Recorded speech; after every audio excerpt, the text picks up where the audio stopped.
Activision-Blizzard financial results are out. We have an absolute cavalcade of news. Honestly, it is just insane everything that's going on. So much so that the light appetizer of today's video is that Overwatch 2 is actually going to come to Steam on the 10th of August when the Invasion DLC launches. I think the Steam page is actually up right now. Now this was complete with confirmation from Mike Ybarra that Overwatch 2 will seemingly not require the user to launch Steam and then launch Battle.net, which pretty much means that, this game, Overwatch 2, will be fully on Steam. Right? No weird secondary launcher or anything like that. What could have possibly prompted this move? Well, it's been a very tumultuous time for Activision-Blizzard, right? They have had some astonishingly high figures in their financial reporting, but there are negative elements that they have been trying to brush over, and those negative elements are especially with Overwatch 2. Before that, though, some even bigger news regarding the merger, and of course, today's sponsor. Cutting through BS is my mission here, and nowadays, that's more vital than ever. There's a lot of BS floating around, and that's why Ground News is your secret weapon to be balanced and informed rather than be manipulated. Ground helps you fight spin and bias for any story. They aggregate news from thousands of sources with full breakdown of ownership and bias of outlets. And personally, I've been using Ground to stay informed and also to research topics. As an example, the FTC. And here you can see the top stories and the coverage from across the spectrum. And diving into the FTC topic, while of course I was researching things for Microsoft and Activision-Blizzard, I also saw, Celsius coin? Turns out that was a big scam and he is in big trouble.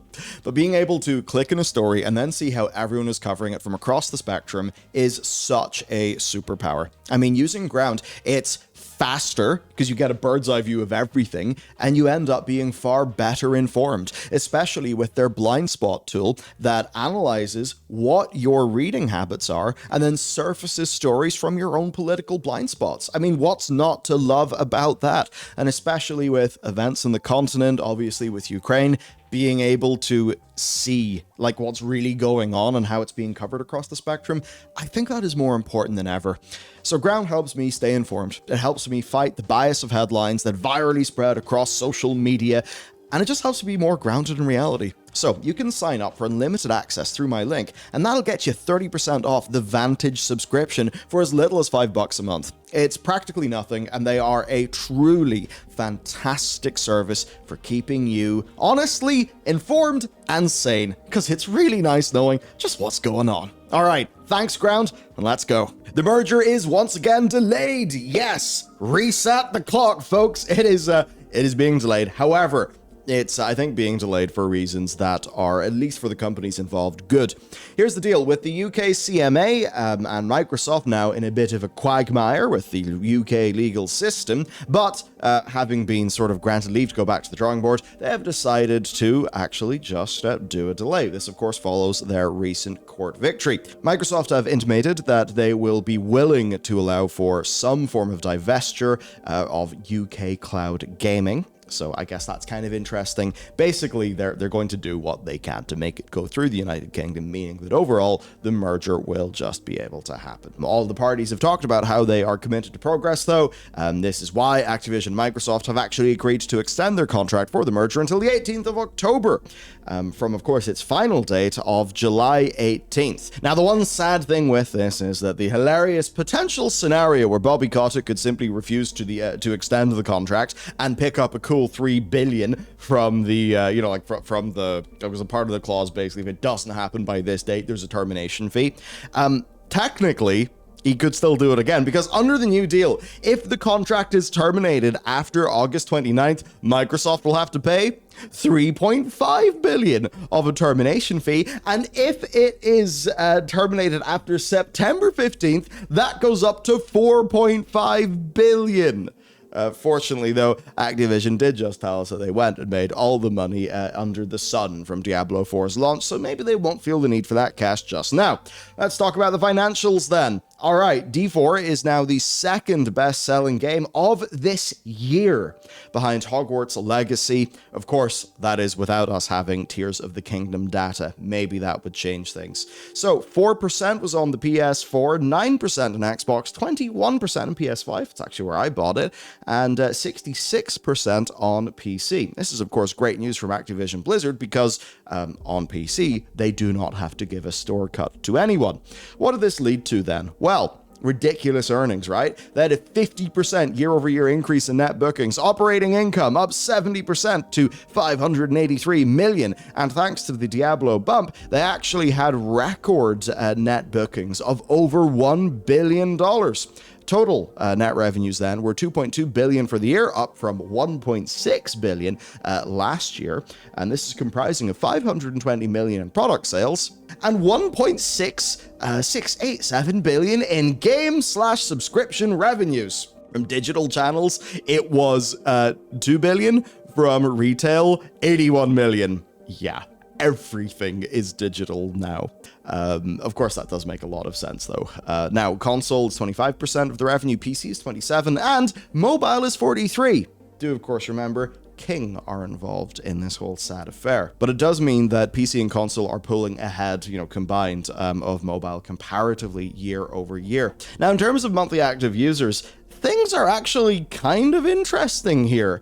Blizzard are actually at 27 million monthly active users. That is down from 45 million in December 22, which, of course, December 22, what's that? That's Overwatch free-to-play, and 31 million in September 22. So it's not like the D4 launch, which did happen within Q2. It's not like it surged them to absolutely, insane monthly active users. So it does kind of suggest that the peaks of these game launches are not as sustainable, as kind of like the audience is continuing to play, a few of whom are dropping off, and we will get to that with Overwatch 2, because, oh boy, from what we understood, like that big swell to 45 million was quite Overwatch 2 driven.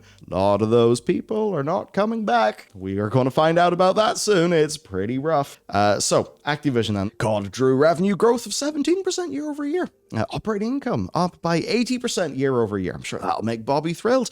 The net bookings, though, were attributed to COD Modern Warfare 2, which makes sense because that's their only real game. Right, what a surprise. Premium sales grew sharply, but they would because it was Modern Warfare 2 versus Vanguard. But the in-game bookings are up on the first quarter of this year. Season 3 was the highest grossing season for Modern Warfare 3. And they say, and hey, we've been covering this. We've done both the Black Cell seasons. Here's the deal. They say that Season 3 was the highest grossing in the game as a season, and they said that it is driven by strong community response to gameplay enhancements and the new Black Cell Battle Pass offering. Yeah, basically that Black Cell Premium Pass is really doing it. The return, of course, of Gunfight and the Night Vision maps, and, basically most of the feeling of Modern Warfare 19 gave the kind of hardcore people something to go back to. But hey, is that not interesting? The Black Cell is that goddamn effective, right? Big. Now, COD Mobile was stable year over year, but of course it's just sitting there printing money, and they do make a big point that COD is reaching its 20th anniversary in October, claiming that it's got 90 million monthly active users across the franchise, and reaffirming that COD 2023 is not a small expandalone or anything like that. It is in fact a full premium game coming to PC and console, and that Warzone Mobile is continuing testing. But I have a feeling most of you wanted to get into the Blizzard numbers. Let's do those. Well, they tripled their operating income. And their segment revenue grew 160%. Obviously, that's what D4 does. Now, they had a very bizarre way of talking about D4. They said over 10 million players have experienced Diablo 4 in June, playing for over 700 million hours. Retention is apparently particularly strong, which I suppose they would be happy to call out because that goes against some, claims, some of the sentiment that, of course, we talked about yesterday with the new season, but they're not giving us a full sales number on it, which is now getting kind of noticeable. But 10 million players experienced Diablo 4. I mean, you couldn't experience it for free in June, so it's at least 10 million sales, right? Now, D4 also apparently boosted Diablo Immortal, where they've had the highest net bookings in June that they've had since January. Arclight Rumble is still in testing. Okay, who knows when that'll ever come out. Overwatch 2, though, this is the big thing, has had a sequential decline in engagement and player investment, which they hope to remedy with Overwatch. Now, player investment, will they remedy that with Overwatch Invasion? Yeah, they will, because they're shaking people down for the content, right? They're like, hey, pay up, buy the $40 pass. That's how it works. We see that stuff's not going well. Of course, we talked about Star Watch not really going down well with players, all the problems this game has had. No, Overwatch is facing declines. Now, they talked about, in it was either their last or the one before that earnings call, how Overwatch was like, holding steady at double its, like prior to free-to-play number of players. You're like, bruh, that is double Overwatch 2 or Overwatch 1 after it was dead for a long time. Doubling that number's not good. And from that, the numbers are going down. We saw the 45 million explosion because it was free to play. Anyone can hit that play button. And now those MAUs are just trickling downwards. Oh boy.